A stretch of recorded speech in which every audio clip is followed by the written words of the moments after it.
Nah, saya akan langsung saja. Nah, mungkin saya tidak tahu apakah kalian bisa melihat dengan jelas, tapi kalau tidak bisa melihat dengan jelas, saudara bisa dengarkan akan baik-baik.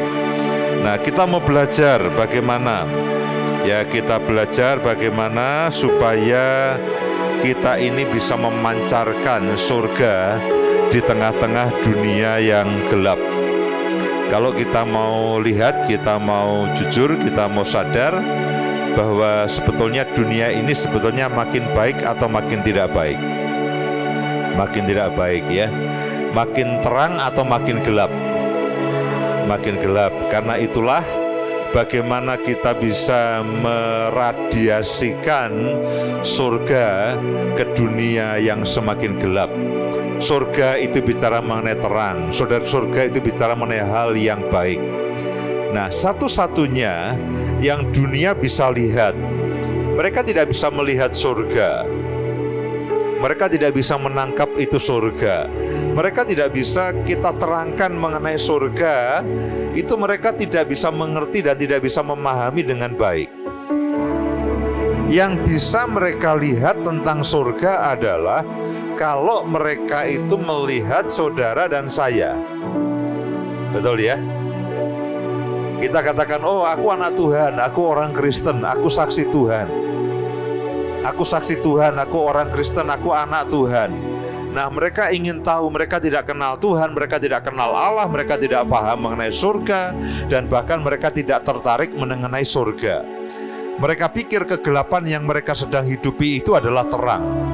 Mereka pikir kejahatan yang mereka sedang lakukan itu adalah hal yang normal dan wajar. Mereka sama sekali tidak paham dan tidak mengerti bagaimana surga itu, bagaimana Tuhan yang baik, bagaimana kekristenan yang baik. Mereka sama sekali tidak mengerti dan mereka sama sekali tidak paham. Satu-satunya yang saya dan saudara bisa lakukan adalah kalau saya dan saudara itu menjadi saksi, meradiasikan surga dalam kehidupan mereka semuanya. Sampai di sini kita semua paham dan kita semua sepakat ya. Jadi saudara dan saya adalah agen-agen surga.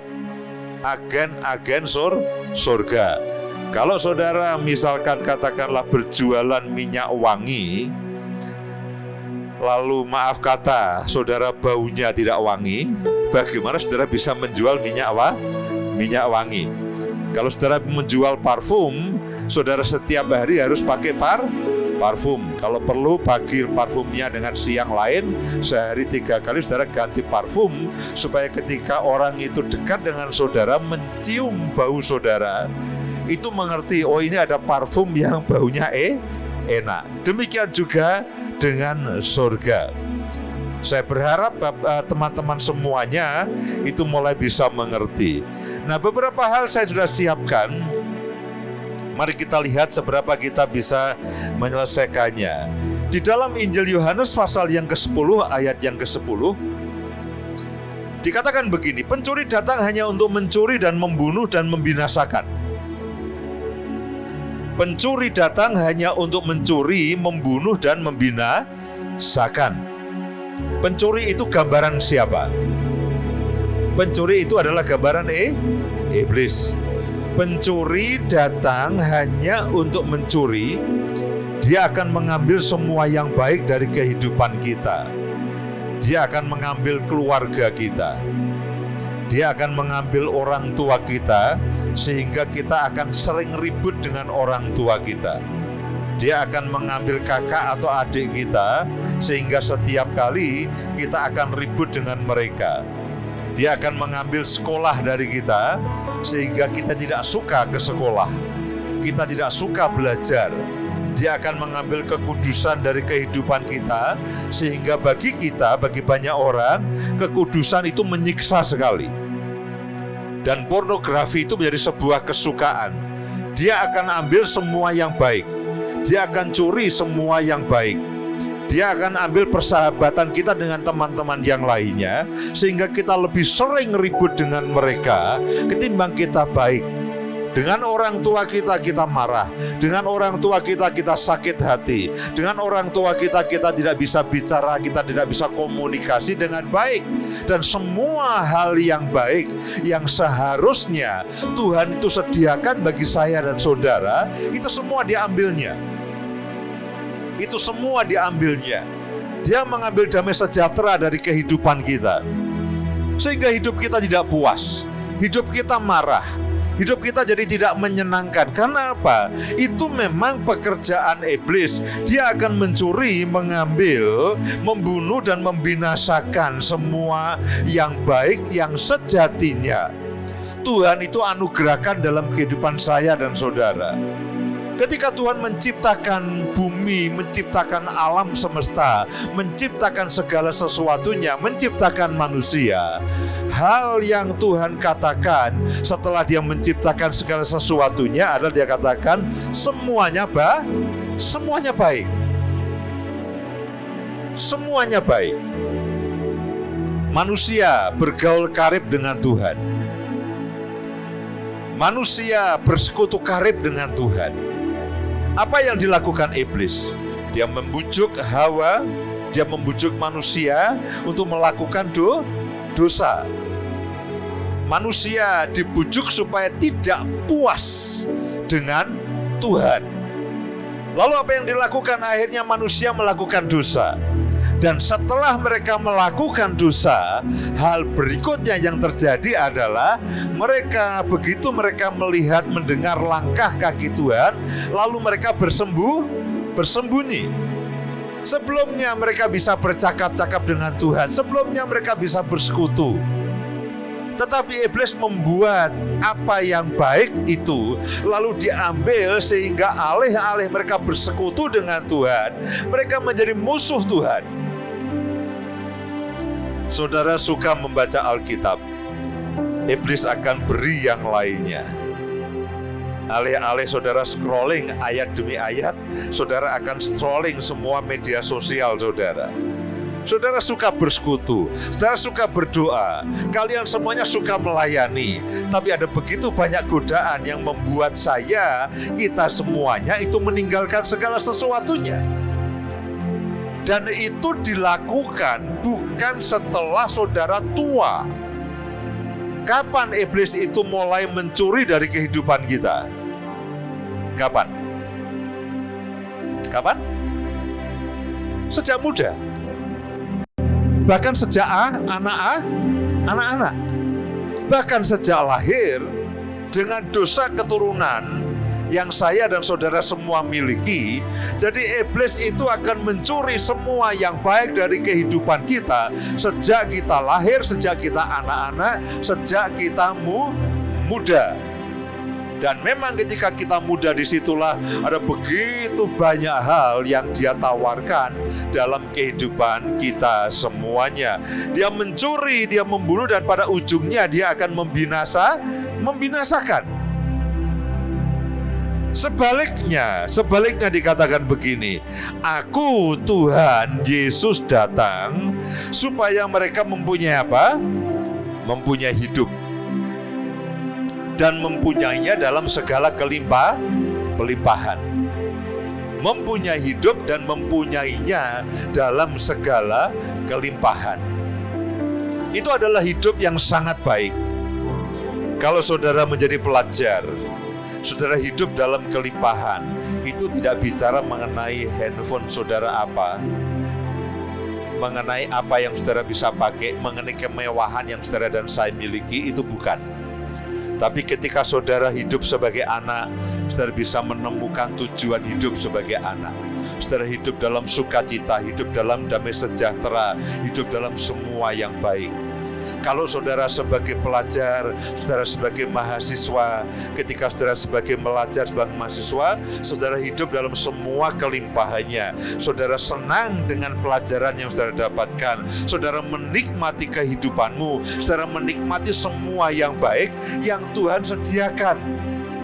Nah, itu adalah arti hidup dalam segala kelimpahan. Bukan melulu soal uang dan soal barang yang saya dan saudara miliki.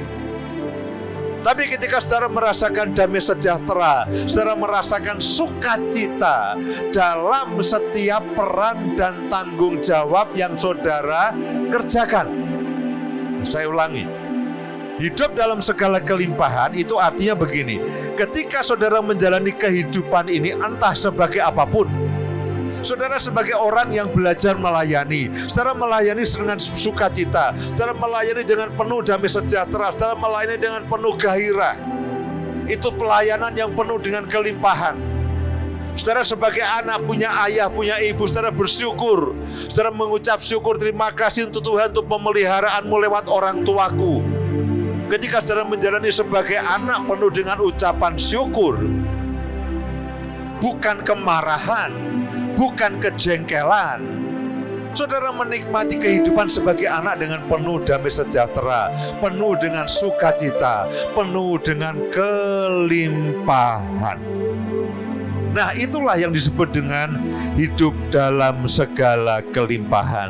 Jadi ada dua hal yang berlawanan yang Tuhan kerjakan dalam yang terjadi dalam kehidupan kita. Di satu sisi iblis akan merusak kita, betul ya? Dengan cara apapun, iblis akan mencuri, membunuh, dan membinasakan, dia akan merusak. Di sisi yang lain, Tuhan itu akan memberikan kita kehidupan yang penuh dengan kelimpahan. Dan sebagai orang percaya, sebagai anak-anak Tuhan, saudara ada di sisi Tuhan yang memberikan hidup dengan segala kelimpahannya.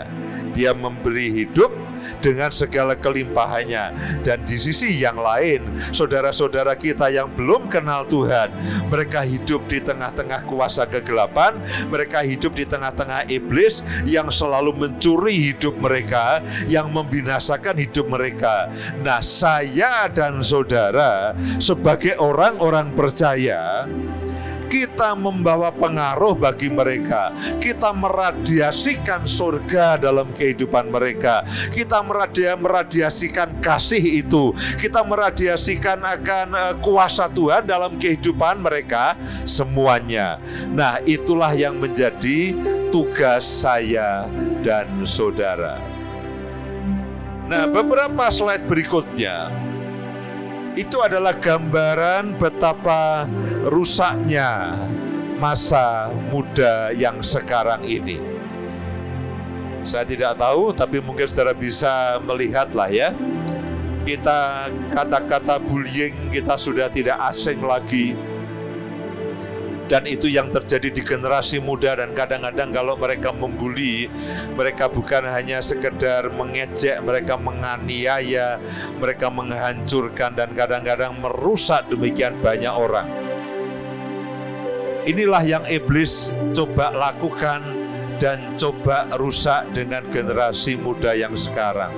Tawuran, narkoba, geng-geng yang ada, siswa SD ditusuk hingga buta, dan saudara masih mendengarkan banyak yang lainnya, yang buta, yang cacat, yang meninggal, yang rusak mentalnya karena apa? Dibully. Dan itu merupakan hal yang sekarang ini sepertinya hal yang sangat wajar. Lalu apalagi dikatakan, oke, berikutnya. Ini adalah sebagian kecil dari situasi yang ada di tengah-tengah generasi muda kita. Di tengah-tengah kita semuanya. Ada video porno, tawuran, sekolah yang membolos dan sebagainya, lalu pacaran, berantem dan sebagainya, ya game online. Nah, ini adalah hal-hal yang merusak, yang iblis coba lakukan dan kerjakan di tengah-tengah kita semuanya. Dan ini adalah gambaran kecil dari demikian banyak yang ada di tengah-tengah kita semuanya. Yang berikutnya, pornografi, pemerkosaan, ribuan siswi SMA hamil, bocah 15 tahun perkosa adik kandungnya karena nonton film porno. ya ABG yang pacaran dan sebagainya. Nah, ini adalah hal-hal yang iblis itu terus tanam dan taburkan di tengah-tengah generasi muda. Ada yang belum pernah dengar dan lihat ini semuanya?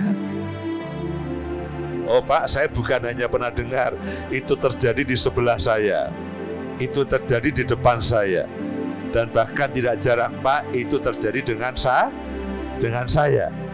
Sebelum kita kenal Tuhan, hidup kita itu betul-betul dirusak dan sangat rusak. Dan masih banyak lagi cerita seperti itu, betul ya? Pak, di tengah-tengah saya jauh lebih ngeri. Yang Bapak ceritakan itu tidak seberapa. Benar ya? Yang Bapak ceritakan itu tidak seberapa. Itu di kampung saya, di kota saya, di sekolah saya, oh jauh lebih ngeri. Benar ya? Yang terjadi jauh lebih ngeri. Yang saya dapatkan, saya hanya mendapatkan sebagian, karena saya kesulitan mencari berita-berita begini karena dunianya sudah beda. Yang berikutnya, yang tidak kalah mengerikannya adalah depresi dan bunuh diri itu menyerang anak muda. Anak muda sekarang jauh lebih gampang depresi, jauh lebih gampang stres dibandingkan dengan anak muda zaman dahulu.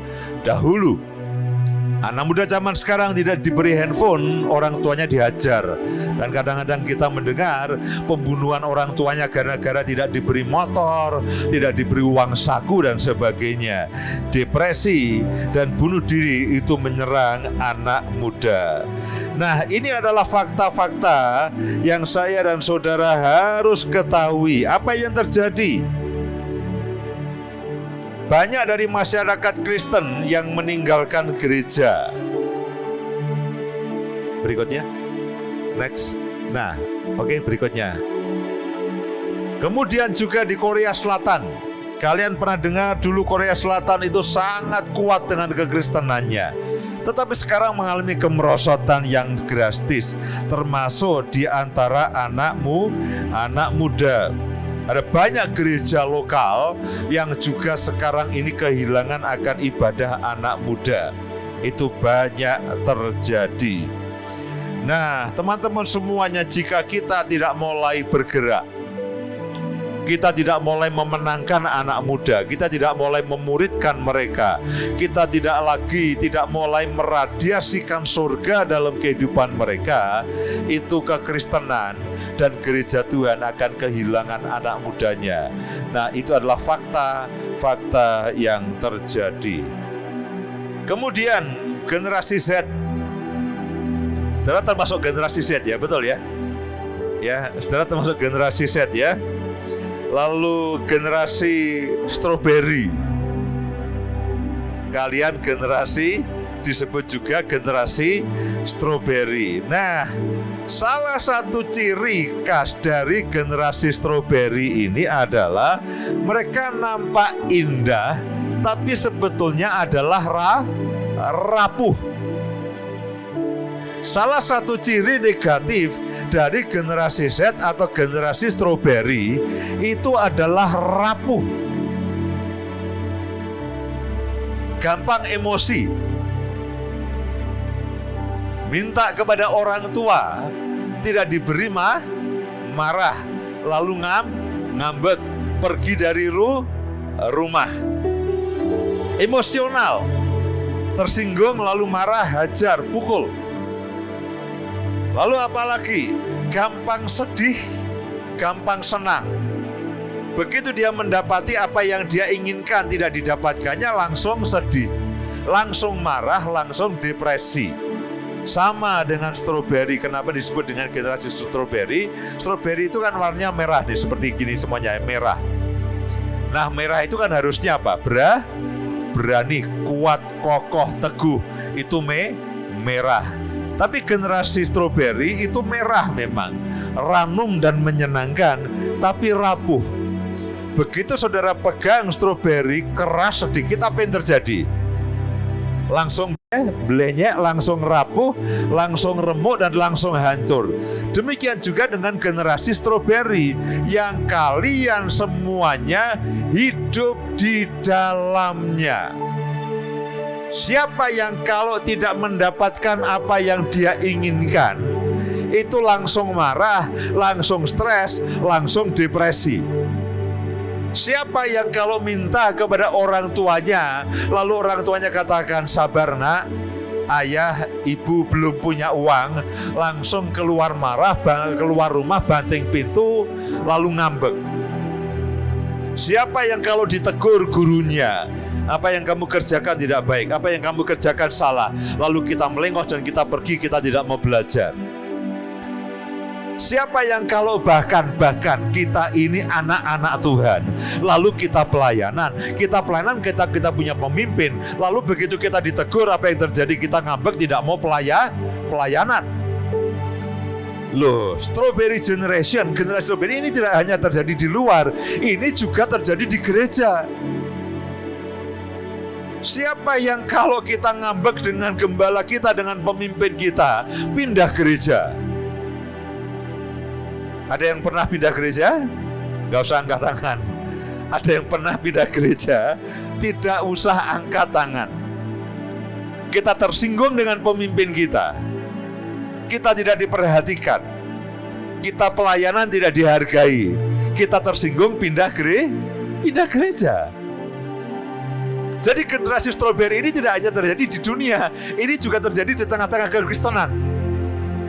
Kita diberi tanggung jawab, lalu kita diomongin keras sedikit saja, langsung kita ngambek, kita mundur dari pelayanan. Bukankah itu sepertinya ketika kita menyembah memuji Tuhan, kita teriak-teriak. Begitu kita tersinggung, kita lalu meralihkan diri.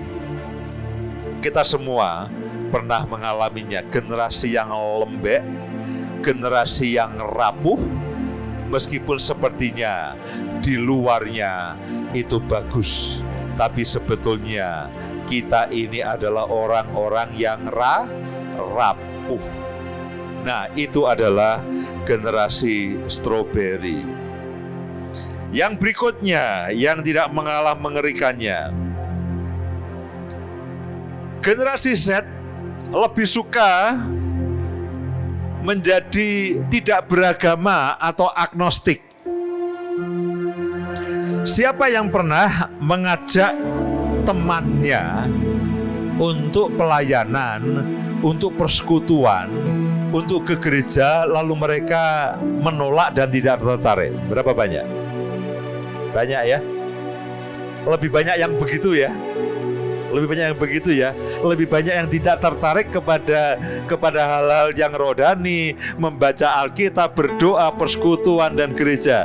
Lebih banyak yang tertarik atau lebih banyak yang tidak tertarik? Tidak tertarik, betul ya. Kalau lebih banyak yang tertarik, tempat ini tidak muat.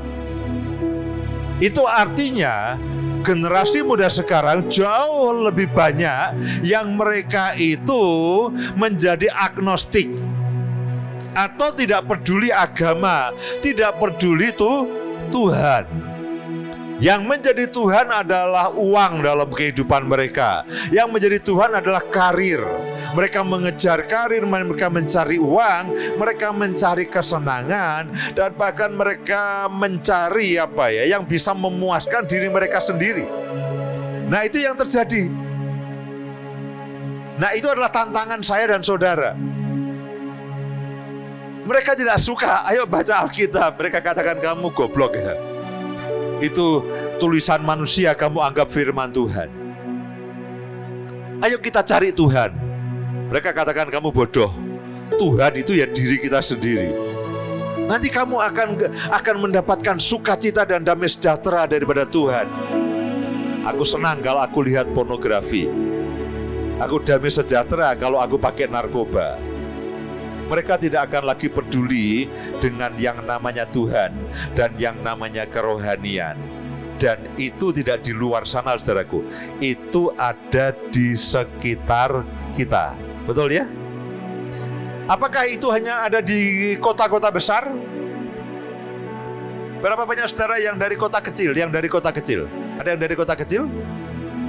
Ya, ada dari kota kecil. Apakah di kota kecilmu ada banyak anak-anak yang tidak peduli agama? Banyak ya? Banyak ya. Kamu dari mana? Papua. Dari Papua. Ya, Papua itu kan sebetulnya adalah tempat di mana kekristenan banyak toh. Betul ya, harusnya banyak ya. Tapi ternyata generasi muda yang sekarang mereka tidak peduli dengan Tuhan. Kamu katakan banyak. Nah, kalau di tanah, di provinsi yang mayoritas sebetulnya Kristen saja, banyak yang tidak tertarik dengan Tuhan. Apalagi yang di tempat-tempat yang sebagian besar bukan non-Kristen. Di Papua mereka lahir di keluarga Kristen. Gereja di mana-mana. Ibadah di mana-mana. Setiap hari mungkin ada ibadah. Tapi itulah yang terjadi. Agnostik. Mereka dikatakan begini, kamu ateis bukan. Mereka tidak mau dikatakan ateis. Kamu ateis bukan. Ateis tidak percaya Tuhan. Tapi mereka lebih tidak peduli, biarlah urusannya Tuhan. Nah, itulah adalah realita yang saya dan saudara itu sekarang ini hadapi. Karena itulah tema ini menjadi sangat relevan. Bagaimana kita meradiasikan surga dalam kehidupan dunia.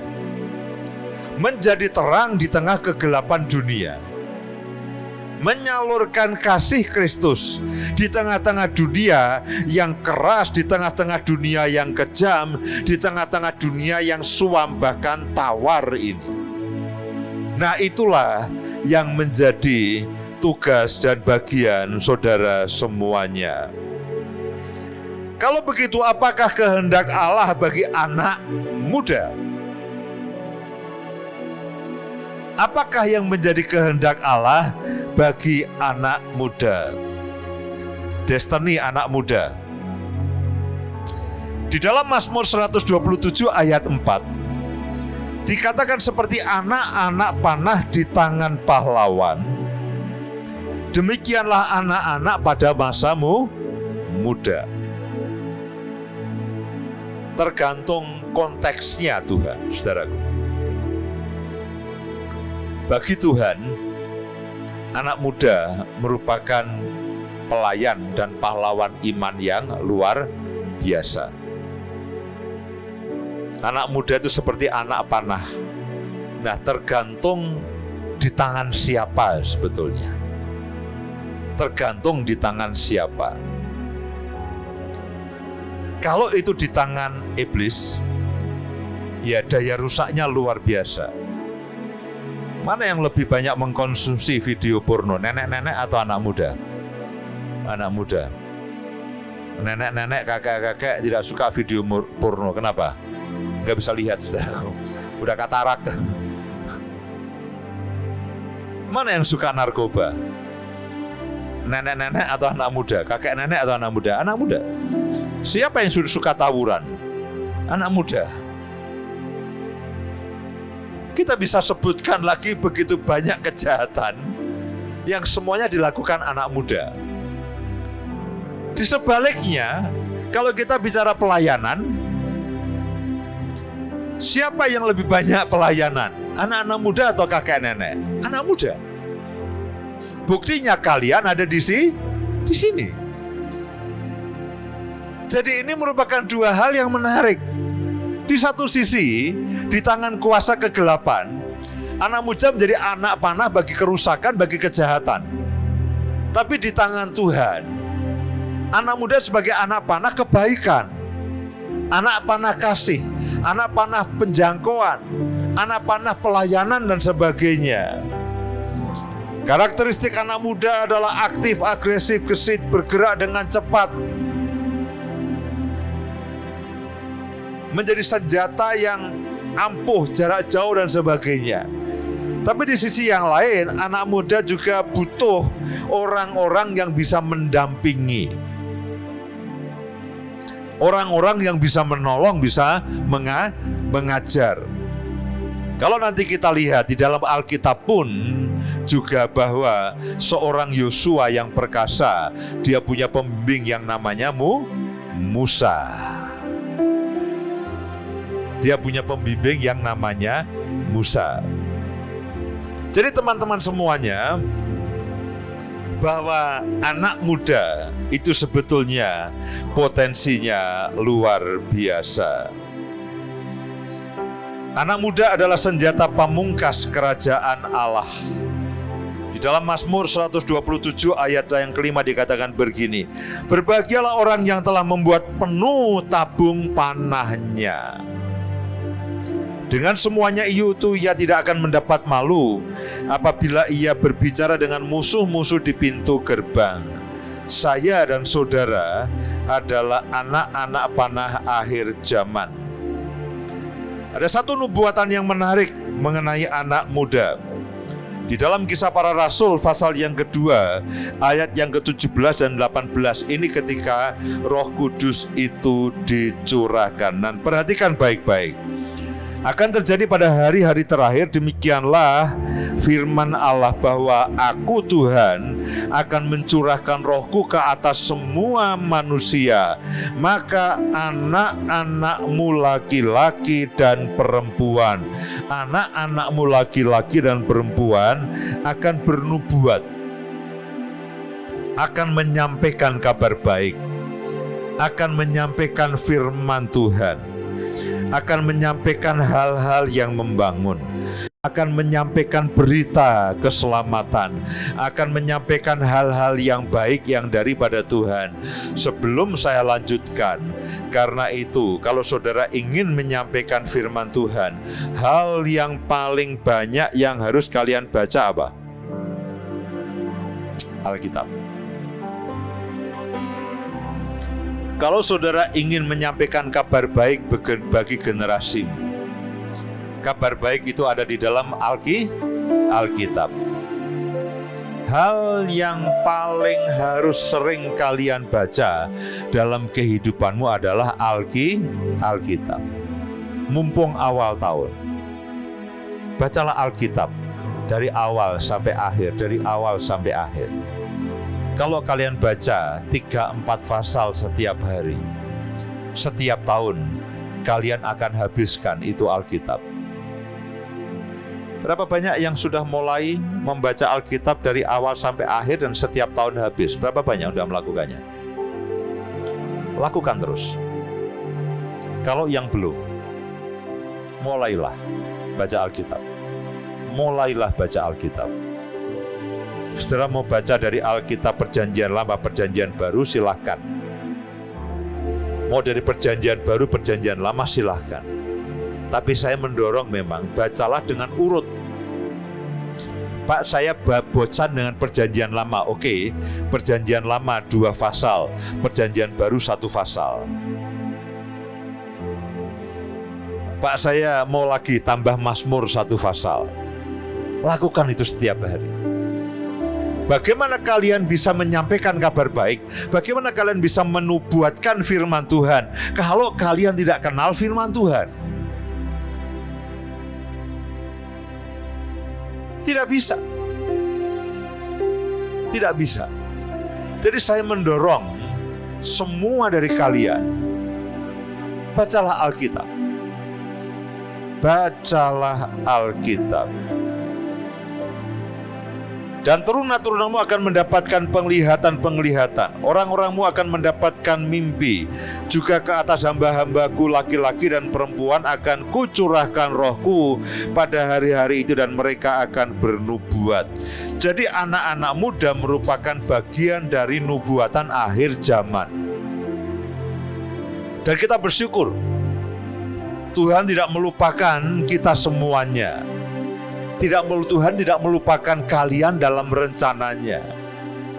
Gelanggang pelayanan itu tidak harusnya didominasi oleh orang-orang yang sudah berumur seperti saya ini. Gelanggang pelayanan harusnya tidak didominasi oleh orang-orang yang sudah tua. Tapi saya mendorong bahwa semua kalian harus ambil bagian dan harus ambil peran. Harus menjadi pribadi yang meradiasikan surga, meradiasikan firman. meradiasikan kasih-Nya, meradiasikan kuasa-Nya kepada generasi muda yang lainnya. Nah, pada bagian yang berikutnya saya ingin tunjukkan begini. Tuhan itu memakai pahlawan-pahlawan iman itu sejak usia muda. Praktis sebagian besar itu di usia muda. Kecuali Musa, itu di berarti umur 80 tahun Musa itu. Tapi Yusuf itu 17 tahun. Ada yang umurnya di bawah 17 tahun? Tolong angkat tangan. Di bawah 17 ya. Oke, di bawah 17. Di bawah 15? Di bawah 15. Kamu berapa? 13. Oke, nanti ada bagiannya. Di bawah 10 ada? Tidak ada ya. Jadi paling 13, 12. Yusuf itu 17. Samuel itu antara 5 sampai 12 umurnya ketika dia mendapatkan panggilan daripada Tuhan. Ada yang di bawah 12? Tidak ada. Ada yang di bawah 5? Tidak ada. Tapi Samuel itu mulai mendengarkan panggilan Tuhan antara 5 sampai 12. Jadi bukan hal yang terlalu ajaib atau hal yang terlalu tidak mungkin kalau sekarang ini sementara saudara mendengarkan firman Tuhan, saudara itu mulai mendengarkan gini, iya ya, aku harus mulai sungguh-sungguh, iya aku harus mulai ambil pelayanan, iya aku harus mulai banyak membaca firman Tuhan, iya aku harus mulai banyak berdoa, iya aku harus mulai banyak melakukan sesuatu. Itu bukan hal yang aneh.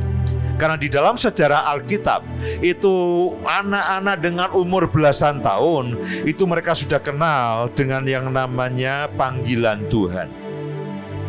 Daud di umur 15 sampai 17 tahun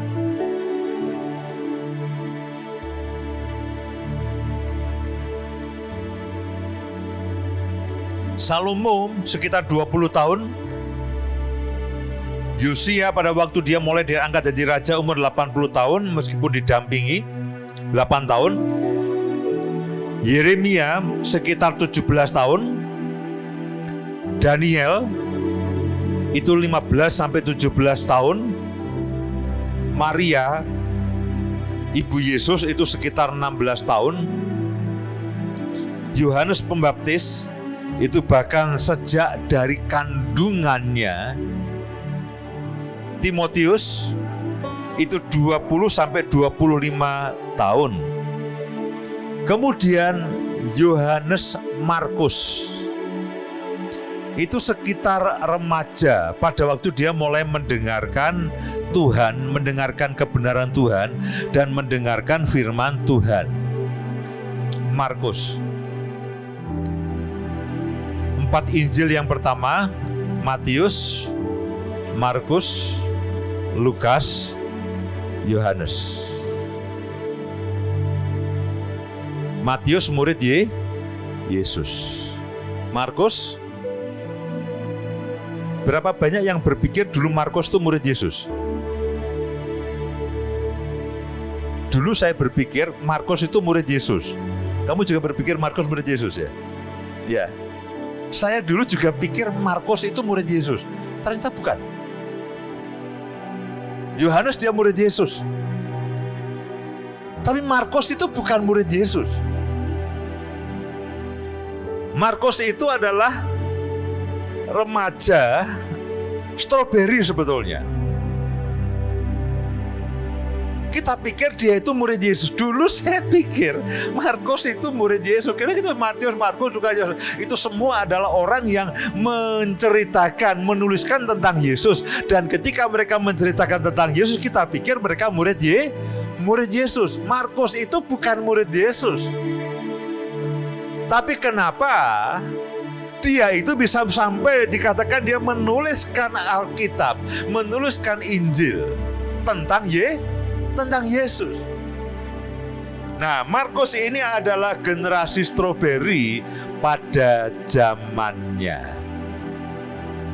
Nah, pada pagi hari ini kita secara khusus kita akan belajar kita akan belajar dari kisah Yohanes Markus, penulis kitab Injil Markus, tapi dia bukan murid Yesus. Markus ini adalah sebetulnya generasi stroberi, ya. Salam kepada kamu dari Aristarkus, temanku sepenjara, dan dari Markus, kemenakan Barnabas. Tentang dia kamu telah menerima pesan, terimalah dia apabila dia datang. Markus adalah pribadi yang sempat berhenti dan sempat mundur daripada pelayanan. Bagaimana dia akhirnya kembali dan bahkan melakukan hal yang luar biasa. Berapa banyak kalian yang pernah mundur dari pelayanan? Pernah berikhtiar untuk mundur dari pelayanan? Berapa banyak? Saya berkali-kali. Ketika masa sulit terjadi, ketika ribut dari orang lain, kita pikir di luar gereja jauh lebih nyaman. Betul ya? Loh, kalau kita sakit hati dengan orang lain normal. Kalau kita sakit hati dengan teman pelayanan, sakit hati dengan pemimpin kita, sakit hati dengan gembala kita, mana lebih menyakitkan? Sakit hati dengan pemimpin pelayanan kita atau sakit hati dengan orang lain? Mana lebih menyakitkan? Dengan pemimpin kita.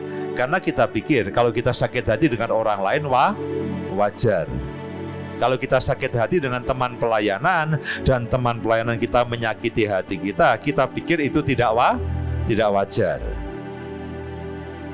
Nah, Yohanes Markus itu pernah undur dari pelayanan. Nah, sebetulnya begini. Sedikit latar belakang dari Yohanes Markus. Di dalam Kisah Para Rasul pasal yang ke-12 ayat yang ke-12, dan setelah berpikir sebentar, pergilah ia ke rumah Maria, ibu Yohanes yang disebut juga Markus. Di situ banyak orang berkumpul dan berdoa. Nah, Yohanes Markus ini adalah anak orang kaya. Saudara pernah dengar yang namanya loteng Yerusalem? Tempat para murid-murid itu menunggu kedatangan Roh Kudus atau tempat pencurahan Roh Kudus, itu kan di loteng atas Yerusalem. Betul ya? Betul ya? Nah, itu rumahnya Yohanes Markus. Yesus sering membuat persekutuan di situ. Sepertinya perjamuan terakhir juga di situ. Yesus sering numpang di rumahnya Yohanes Markus dan sering membuat persekutuan di situ. Jadi Yohanes Markus itu sejak masa remajanya itu dia bisa melihat Yesus. Lalu akhir kata dia ikut pelayanan. Nah, hal yang kedua dikatakan dia meninggalkan pelayanan Paulus dan Barnabas. Berikutnya, dalam Kisah Rasul pasal yang ke-13 ayat yang ke-13, Paulus dan kawan-kawannya meninggalkan Pafos dan berlayar pergi ke Pamfilia. Tetapi Yohanes, nah ini adalah Yohanes Markus, meninggalkan mereka lalu kembali ke Yerusalem.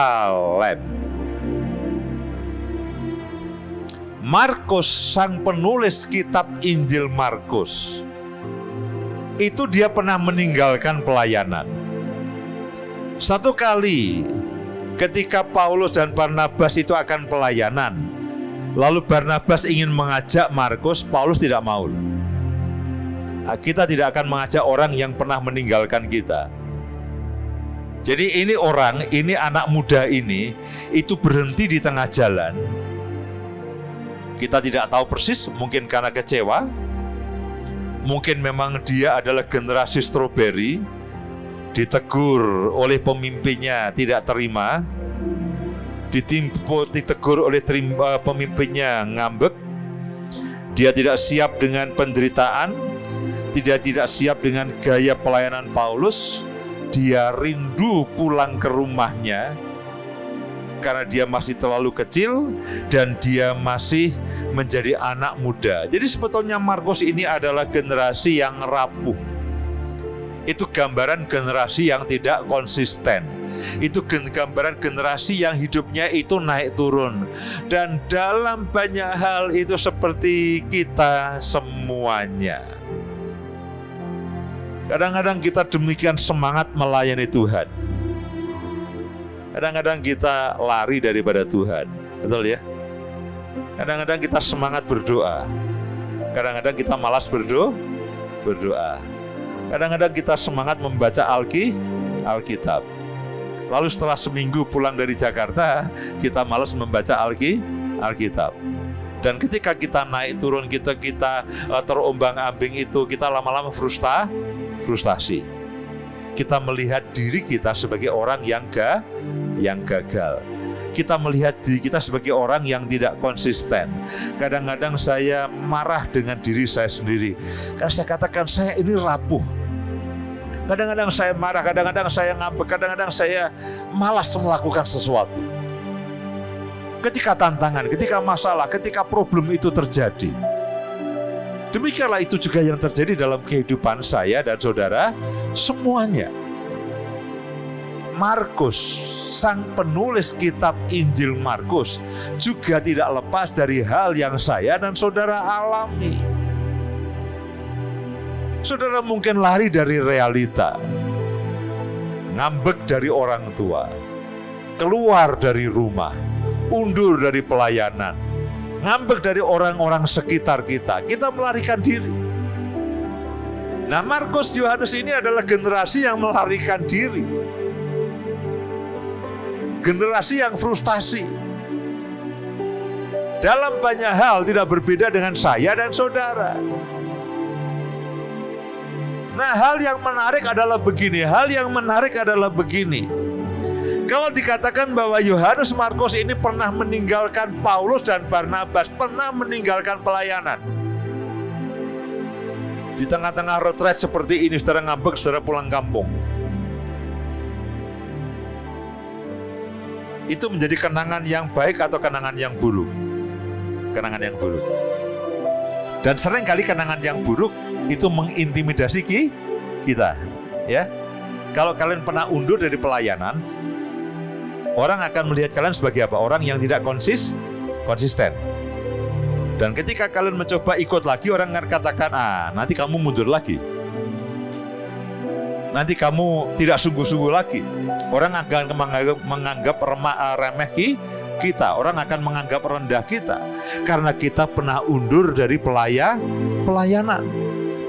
Nah, saya tidak tahu seberapa yang kalian alami sekarang ini. Apakah kalian dalam keadaan baik-baik saja? Apakah kalian ikut retret ini karena diajak oleh teman, atau karena kalian betul-betul, Pak, ini keinginan saya sendiri? Sebagian mungkin karena kerinduan sendiri, sebagian disuruh orang tua, sebagian diajak yang lainnya. Tapi situasi yang dialami oleh Yohanes Markus sangat mungkin saya dan saudara semuanya alami. Pemulihan Markus dan akhirnya kembali menjadi berkat. Markus tidak berhenti, tapi dia bangkit dan akhirnya menjadi berkat.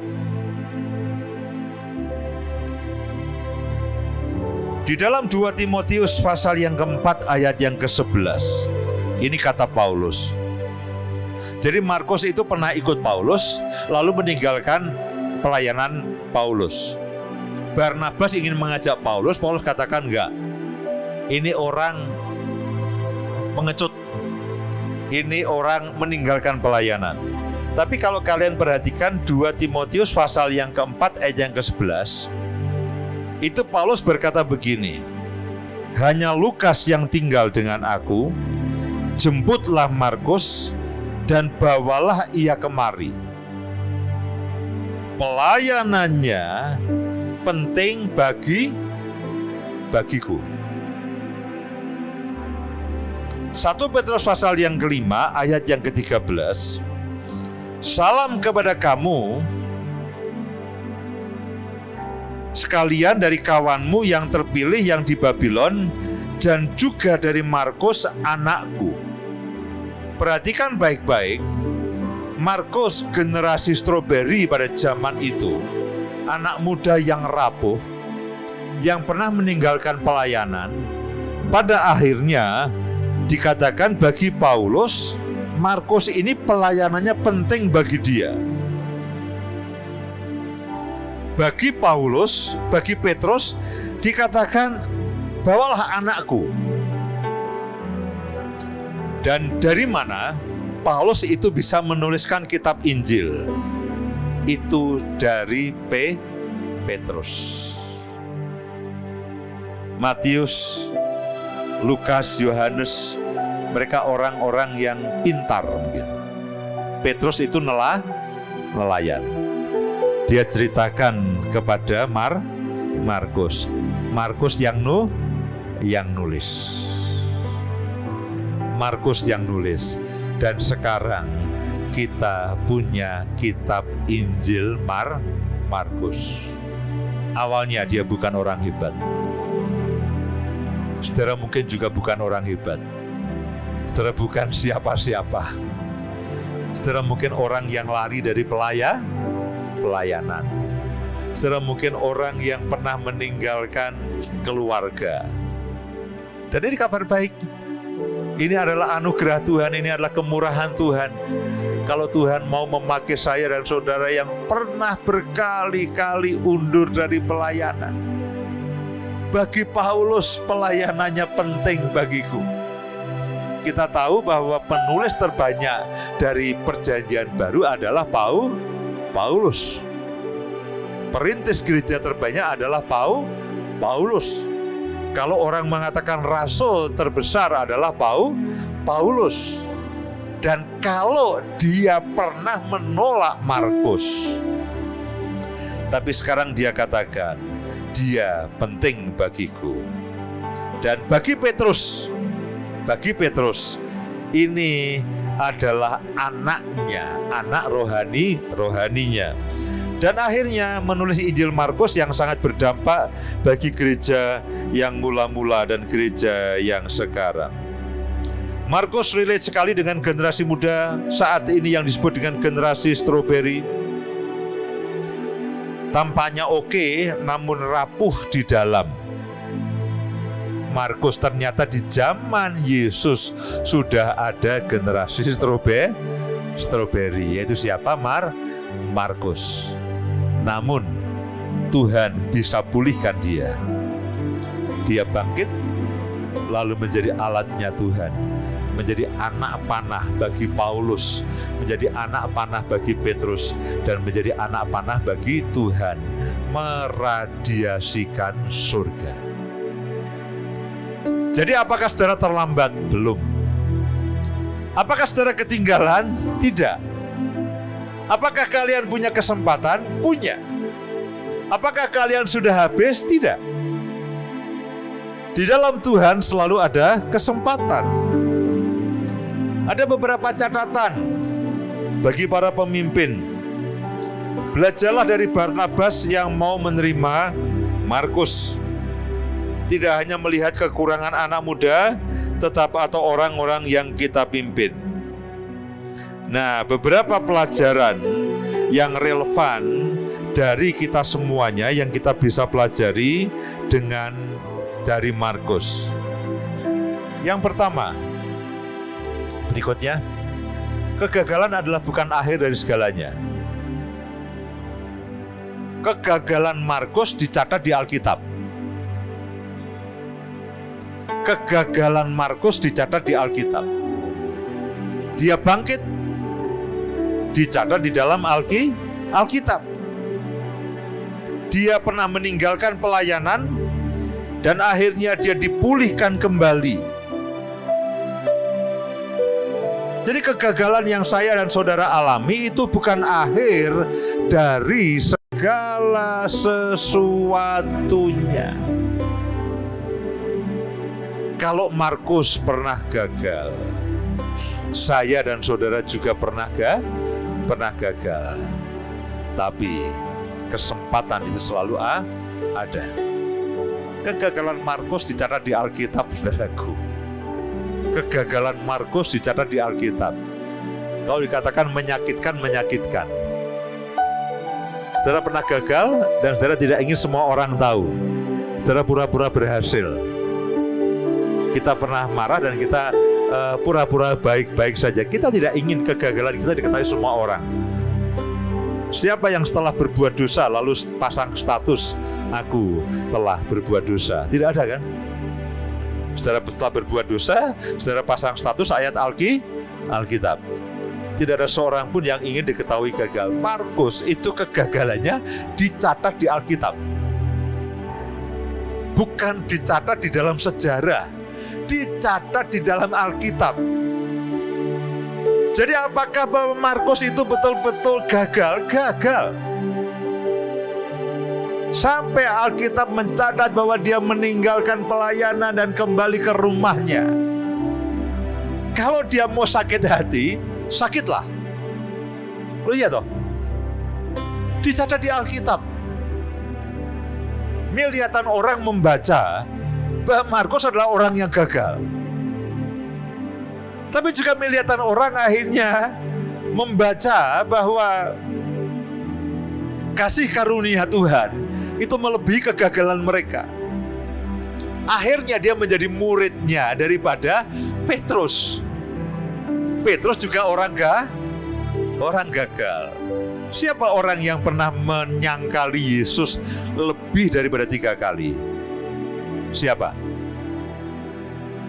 Saya dan saudara. Tapi kan gak dicatat di Alkitab. Lumayan ya, tidak dicatat di Alkitab. Penyangkalan Petrus dicatat di Alkitab.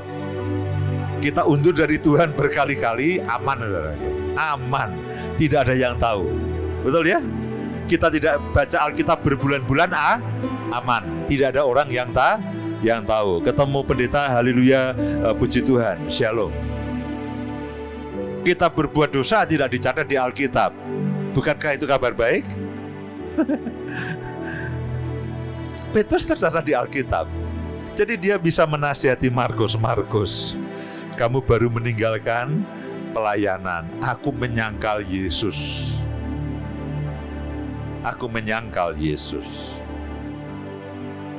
Jadi kegagalan bukan akhir dari segalanya.